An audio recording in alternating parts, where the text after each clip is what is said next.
So it's springtime, and that's when they start putting out all the trees and everything, hoping to get you to buy something.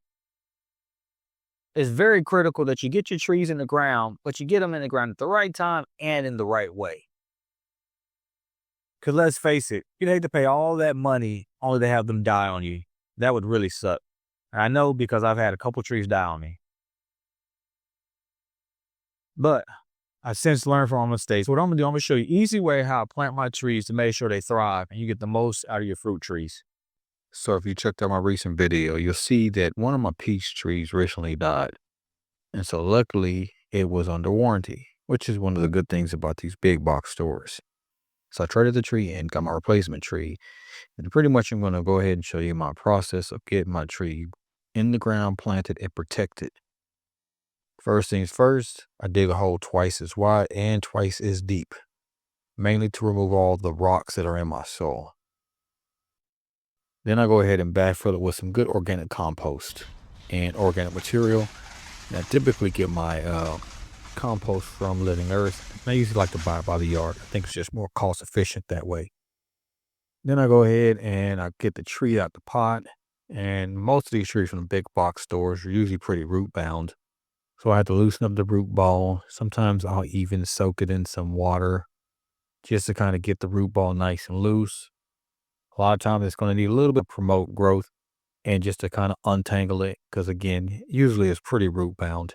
So I sit the root ball in the hole after the hole has been backfilled and I kind of see where it's at. And I essentially keep adding soil till I get the root ball about level or just a tad bit over the soil level.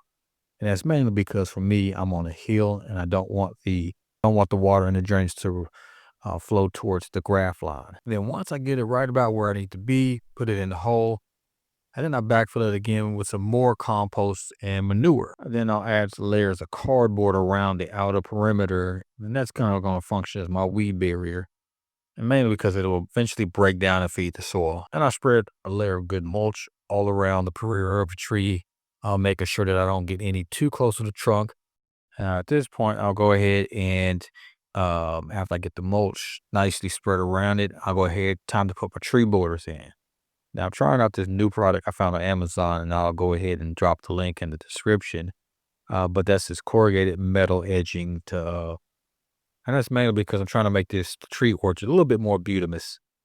And once I got my edging border kind of how I want it laid out, stretched out, all put together, I'm going to have to put some stakes in it. This one didn't come with any, but I'll find something so I can kind of stake it in the ground.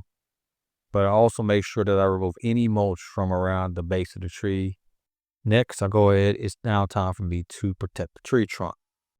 Now, normally in the past, I've used a 50-50 latex paint mix with water and latex paint. But I'm really excited to try this organic paint from Ivy Organic, which is a 3-in-1 with pest control, as well as a organic tree protectant, which will protect the trunk from sun scald, root rot, freezing, and any insect damages. And now I'm going to go ahead and begin to start painting my tree. So this one can is supposed to do about a dozen trees. Comes with the powder and the oil. It's fully organic. It has castor oil, cinnamon oil, clove oil, garlic oil, rosemary oil. Wow, that's a lot of oil. And some paste mix so that you don't have to use paint like I've been using. Mix up the entire contents like so.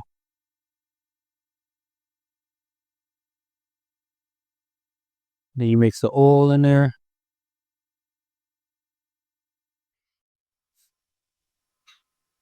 Says apply 3 times per year, oil, vial, and fill the can near the top with water. So you're gonna go ahead and fill that can to the top. You're gonna shake it, stir it, and that's gonna be your tree protectant. And that's gonna go around. Put the water in there. And shake it really good.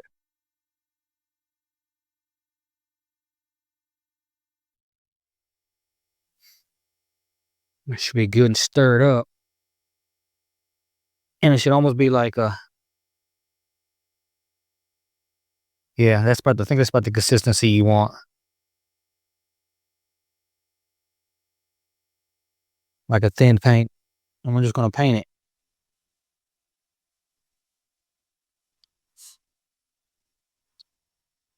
Now, they say with this, you can paint brushing the branches as well. So if you got any branches that look like they're struggling, disease, you can paint as well. I'm probably gonna come out to right about there. So here's the finished product. The tree is installed, border is installed, mulched, it's been staked. And pay attention, the tree has been protected with the Ivy Organic protectant coating, as well as this little homemade makeshift barrier that I made from just a used nursery pot, honestly. It's going to provide a little bit of protection from the trunk. So far, looking good. Hopefully the next year or two, we can get some good peaches off of it. And I went ahead and did the same thing with this tree over here. Same process. And it's going to be the process I'm going to be doing with all my trees from here on out.